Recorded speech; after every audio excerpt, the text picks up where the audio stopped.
ఈ నవ్వుల తల్లి పేరు శ్రీజ. అందరిలాగే ఈ ప్రపంచంలోకి వచ్చింది. నవ్వుతూ ఆడుతూ పాడుతూ తుళ్ళుతూ తన జీవితాన్ని మొదలుపెట్టింది. వీళ్ళందరూ ఆమెలాగానే లోకం తెలియని స్వచ్ఛమైన పసిమొగ్గలు.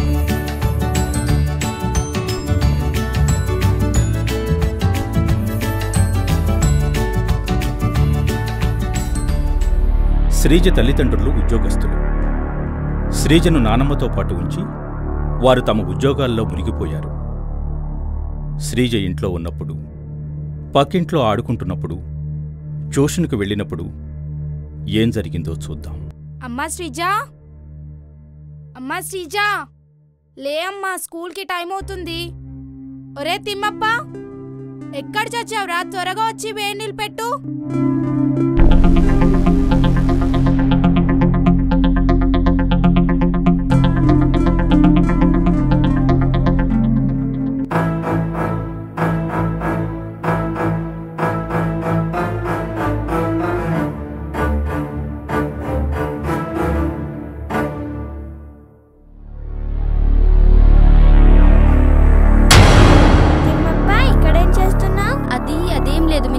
లేపమంటే లేపడానికి వచ్చాను అంతే, ఇంకేం లేదు.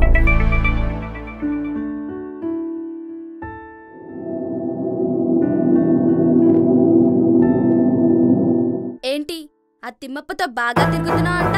ఇంకా తిమ్మప్ప కావాలా నేను కావాలా చెప్పు.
శ్రీజ, రేపు చెప్పు నాన్న. ఈరోజు నేను చాలా అలసిపోయాను. ట్రైన్లో కూడా నుంచునే వచ్చా. కాళ్ళు చేతులు లాగుతున్నాయి అమ్మా. ప్లీజ్ రేపు చెప్పురా, రేపు చెప్పు సరేనా?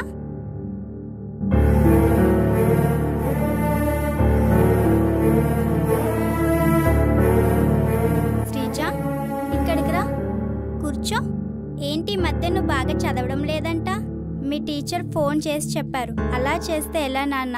నేను నాన్న ఎంత కష్టపడుతున్నా. నువ్వు బాగా చదువుకోవాలి కదా, ఫస్ట్ ర్యాంక్ రావాలి కదా. కాబట్టి నువ్వు రేపటి నుంచి ఏం చేస్తావు? రేపటి నుంచి ట్యూషన్కి వెళ్ళినా ప్లీజ్. ట్యూషన్కి వెళ్ళి మంచి మార్క్స్ తెచ్చుకుని ఫస్ట్ ర్యాంక్ రావాలి సరేనా? గ్యారంటీకి వెళ్తావు కదా please?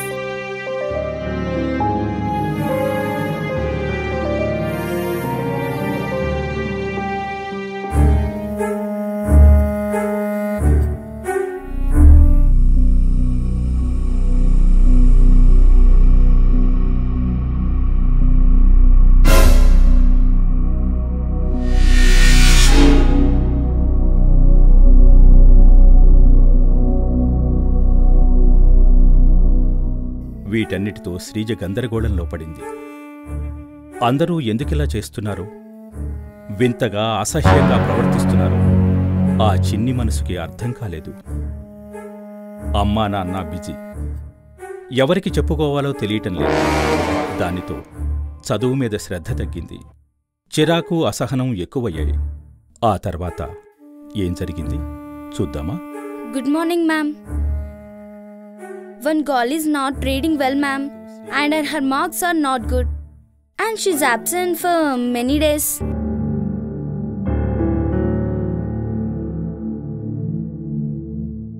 Okay, I will look into it.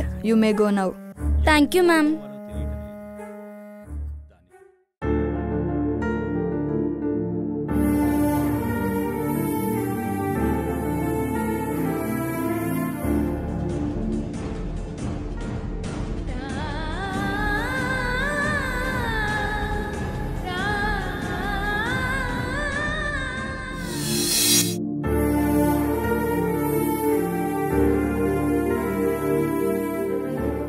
Good morning sister. Good morning. Sit down. పిలిచారంట సిస్టర్? శ్రీజ మీ కూతురేనా? అవును సిస్టర్. తన రిపోర్ట్ చూసారా?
Dear parents, teachers and my dear students, ఇదో ప్రత్యేకమైన సమావేశం. ఇది మనందరి కథ. పిల్లల్ని మనం కంటికి రెప్పలా కాపాడుకోవాలి. కేవలం వారికి డబ్బులు, సౌకర్యాలు మాత్రమే ఇచ్చి మార్కులు ఒక్కటే అడుగుతున్నాం. మనం మన కంటి పాపలను గద్దలకు, రాబందులకు, తోడేళ్లకు అందకుండా చూడాలి.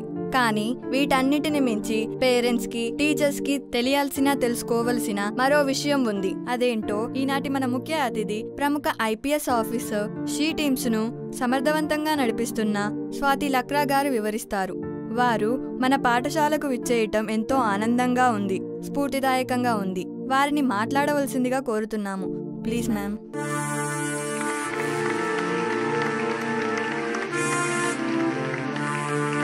Respected principal, teachers, parents and dear students, నన్ను ఇక్కడికి పిలిచి మళ్ళీ నా బాల్యాన్ని గుర్తు చేసినందుకు నేను మీ పాఠశాలకు కృతజ్ఞతలు చెప్తున్నాను. చిన్నారులందరికీ కూడా ఆల్ ద బెస్ట్. అందరికీ హాయ్. నాకు మీ క్రమశిక్షణ చాలా బాగా నచ్చింది. నేను మళ్ళీ ఇక్కడికి రావాలనుకుంటున్నాను. రానా? Thank you. ఎలాగో ఇక్కడికి వచ్చాను కాబట్టి నేను మీకు కొన్ని విషయాలను చెప్పాలనుకుంటున్నాను. నేను చెప్పేవి మీ పాఠశాలలోనూ మీ ఇళ్లలోనూ జరుగుతున్న విషయాలని చెప్పటం లేదు. సొసైటీలో జరుగుతున్న కొన్ని విషయాలు, అవి జాగ్రత్తగా ఉండడం కోసం చెబుతున్నాను. మీరు రోజు టీవీలో, న్యూస్ పేపర్లలో చూస్తూ ఉంటారు. పసిపిల్లల నుండి వృద్ధుల వరకు ఆడవారిని వేధించడం, ఆడవారిపై అత్యాచారాలు చేయడం. ముఖ్యంగా చెప్పాలంటే చిన్న పిల్లల విషయంలో ఈ అత్యాచారాలు, వేధింపులు చాలా ఉంటాయి. మీరు నమ్మలేని విషయం ఏమిటంటే మన దగ్గరి బంధువులే ఇలాంటివి చేస్తున్నట్లు మా రికార్డులు చెబుతున్నాయి. మన దూరపు బంధువులు, చుట్టుప్రక్కల నివసిస్తున్న వారు ఇలా చేస్తున్నారు. వృద్ధులు పసిపిల్లలను కూడా వదిలిపెట్టడం లేదు. టీచర్స్ అండ్ పేరెంట్స్, నేను మీకు చెప్పాలనుకున్నది ఒకటే. మీరు ఎక్కడికి వెళ్ళినా, ఏ పని చేస్తున్నా, మీ పిల్లలు ఏం చేస్తున్నారు, వాళ్ళు ఎక్కడికి వెళ్తున్నారు, ఎవరితో ఉంటున్నారు, ఎవరితో ఆడుతున్నారు అనే విషయాలను గమనించండి. నేను ఈ విషయాలను మిమ్మల్ని భయపెట్టడానికి చెప్పడం లేదు, ముందు జాగ్రత్త కోసం చెబుతున్నాను. నష్టం జరిగిన తర్వాత బాధపడడం కంటే ముందుగా మేల్కోవడం మంచిది కదా, అవునా కదా? చెప్పండి. మీకు ఎలాంటి సహాయం కావాలన్నా షీ టీం మీకు తప్పకుండా సహాయం చేస్తాయి. ఇబ్బందులు లేకుండా ఫిర్యాదులు చేయవచ్చు. కోర్టుల చుట్టూ తిరగనవసరం లేదు. భరోసా కార్యాలయంలోనే కోర్టు ఉంటుంది. అక్కడ రహస్యంగా విచారణ జరుగుతుంది. Thank you.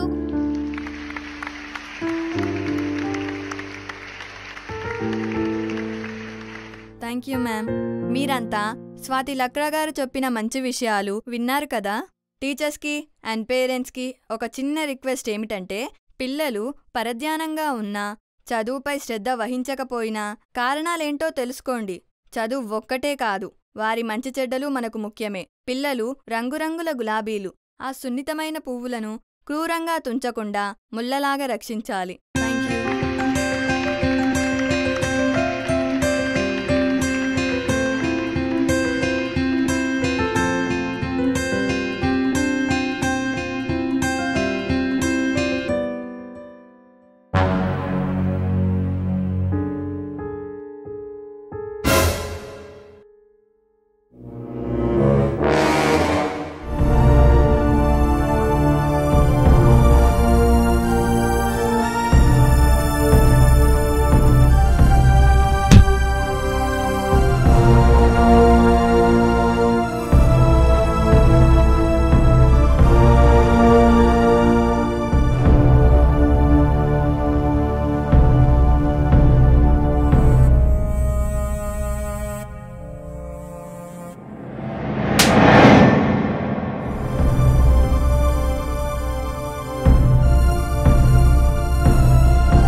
ఈ కథలో పాత్రలు ఏదో రూపంలో మన ఇంట్లోనో, మన పక్కింట్లోనో, మన వీధిలోనో, మన సమాజంలోనో మనకు కనిపిస్తాయి, ప్రవర్తిస్తాయి, బాధపడతాయి, బాధ పెడతాయి, కంటతడి పెట్టిస్తాయి, కన్నీరు తెప్పిస్తాయి.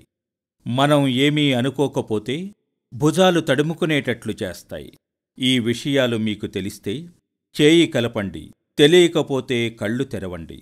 ఇక మౌనంగా మౌనాన్ని భరించటం ఆపుదాం. అమాయకత్వాన్ని అరిచేతుల మధ్యన కాపాడదాం. పరుగు ఆపి పసితనాన్ని పదిలంగా చూసుకుందాం.